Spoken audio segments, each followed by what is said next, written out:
मरीम साहबा ने इस्लामी रवायात को बरकरार रखते हुए ये जो कदम उठाया, ये बड़ा एक आसान कदम है, क्योंकि आजकल के दौर में शादी करना कोई आसान काम नहीं है।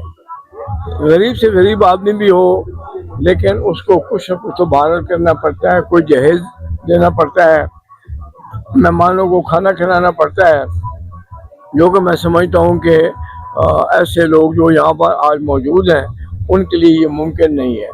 तो ये बड़ा एक अच्छा कदम है मरीम साहबा का। वैसे तो उनके इक़दाम बहुत ही अच्छे हैं और हमें इस बात की खुशी है कि हमारे काल की बेटी है वो, तो बड़े इक़दाम से बेहतर जा रहे हैं। और मैं इस मौके पर इन जोड़ों के लिए दुआ गो हूँ कि अल्लाह करे कि आइंदा अपनी ये जो ज़वाजी ज़िंदगी है वो बेहतर अंदाज में गुजार सकें, सुखी रहें, खुश रहें, आबाद रहें।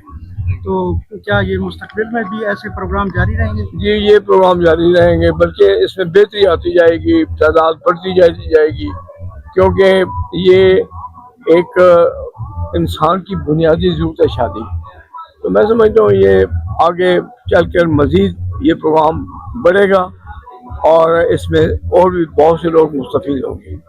शक्र, आप बताइए कि टोटल आज कितनी इज्तिमाई शादी आज की जा रही है, किस हवाले से? मुझे एग्जैक्ट फिगर तो नहीं, लेकिन कितनी 100 से 12 ज़्यादा ये बता रहे हैं, 124 हैं।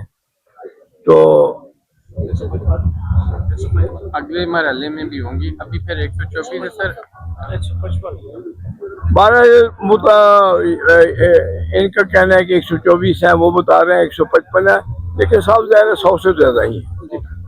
साहब, मेरा एक सवाल है कि ये जो माशाल्लाह कमाई शादियाँ हो रही हैं, तो ये जो जोड़ों की सिलेक्शन है, इनके लिए क्या क्राइटेरिया है या किस तरह लोग अप्लाई कर सकते हैं, ये ज़रा देखिए जी, इसके लिए सोशल वेलफेयर का महकमा मौजूद है और ये पूरे ज़िले में फैला हुआ है।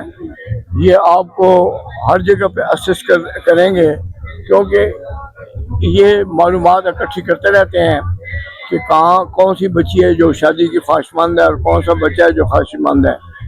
तो फिर उसके हिसाब से ये उनसे बातचीत करते हैं दोनों ख़ानदानों से, तो ये सब इसी के आगे जा रहे हैं। शुक्रिया।